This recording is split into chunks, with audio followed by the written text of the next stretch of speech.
Good afternoon and welcome back to Splitting the House. My name is Jerry Gertz of CurlingZone.com. I am joined by Delaney Strouse, skip of Team Strauss, winners of the Goldline U.S. Open Contender, just finishing today. Congratulations, Delaney. Thank you. It was really a very strong performance out there by your team. You went undefeated throughout the tournament. Coming into the final, you were playing real well, but that final was a bit of a different story to start off.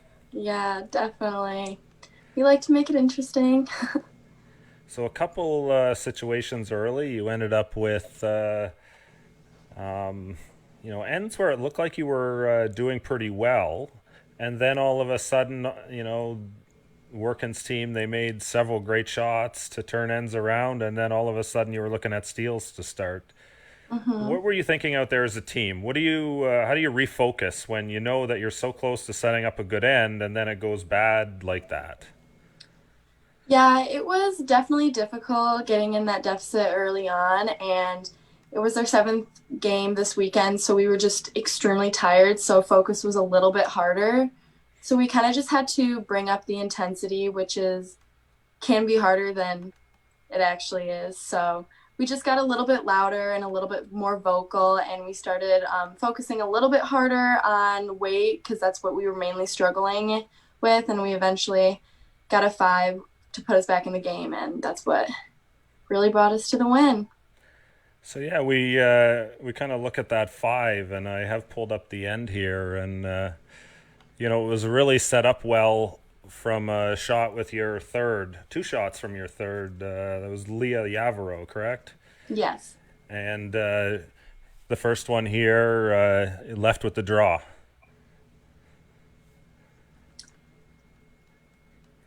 Yep. This was one of the, I'm not going to say first draw, but definitely the best draw we've made for this game so far. We really struggled with weight and weren't getting around the guards that we were setting up. So it was finally good to get one in there, and she did it twice really well. So, And of course, they make an attempt in there, and then here's the second shot here.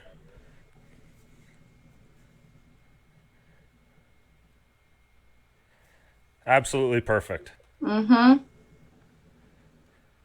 So now, what are you thinking right now? What do you? What's your thought process? It feels good. You're looking like okay.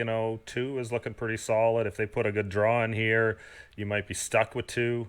What do you? How do you approach this? Yeah. So I'm kind of just, I'm hoping that I'll have that tap still up front for three if they make a good draw right on top. I don't usually like grouping rocks a ton, but when you're down five, really anywhere, getting racks anywhere is going to be helpful. Yeah, and of course that 4 foot area was pretty small there. Not a lot of room to Yeah, put the number of shots there. So yeah. of course you get that break now, and now you get a chance to put a third stone in there. hmm Yeah, like I said, I don't really love grouping racks, but we had to get a multiple in here, so I decided to throw another one in, and it wasn't perfect, but it ended up being okay. Yeah, it just comes down here, kind of corner locks on there, and it sort of teases Rachel into a shot to chase you, doesn't it? Absolutely, yeah. She likes throwing those hits, so it didn't surprise me that she went up and threw that. We see here. Now it does get a little bit fortunate here Oh, yeah. We got a uh, break for sure. as the wreck on the guard splashes the guards, and all of a sudden now you're lying four, Mm-hmm. and all of a sudden now you got to draw for five in a tie game here. Yep.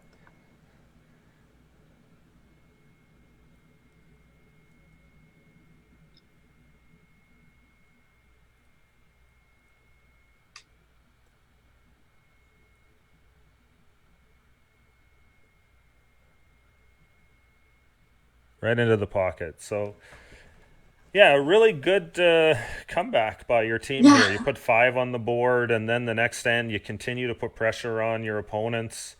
The style of play without, you get the lead, and you same thing. The next end, again, you get another steal, and for your team, what's your plan, and how do you approach this, and what are you looking to do on the curling ice together as a group?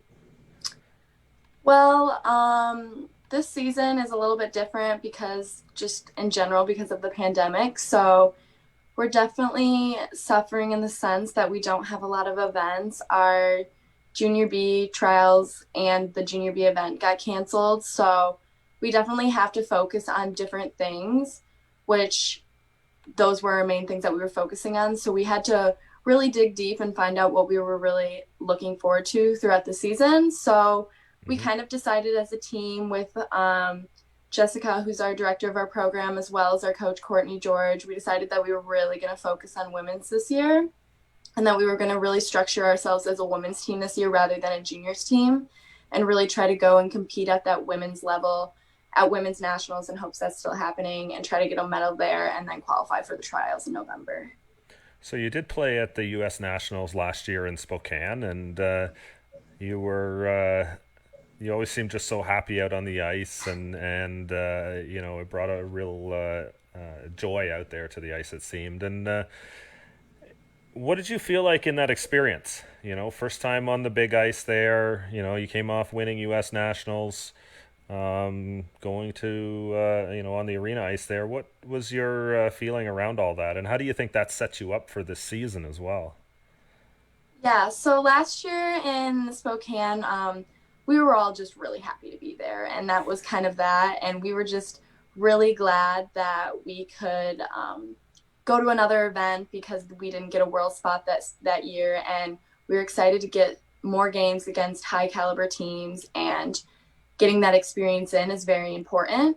So we definitely got our first nationals for many of us out of the way, and so that was super important. And this year, we're going to take that experience and use it towards maybe stringing together a few more games because last year we didn't win as many. But this year, with that experience, I think that it will help us with our nerves and things like that.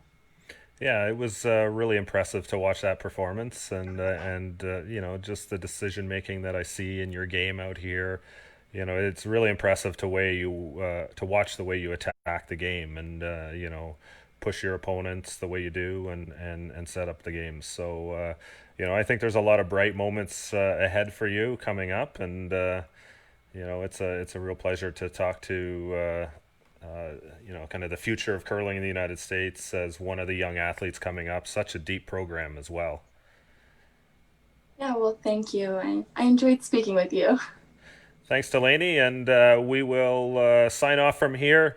Again, 2020 Goldline U.S. Open Contender champion Delaney Strouse here goes undefeated to take down the title. Thanks again, everyone, for tuning in, and we'll be back with another episode in the near future. Thank you.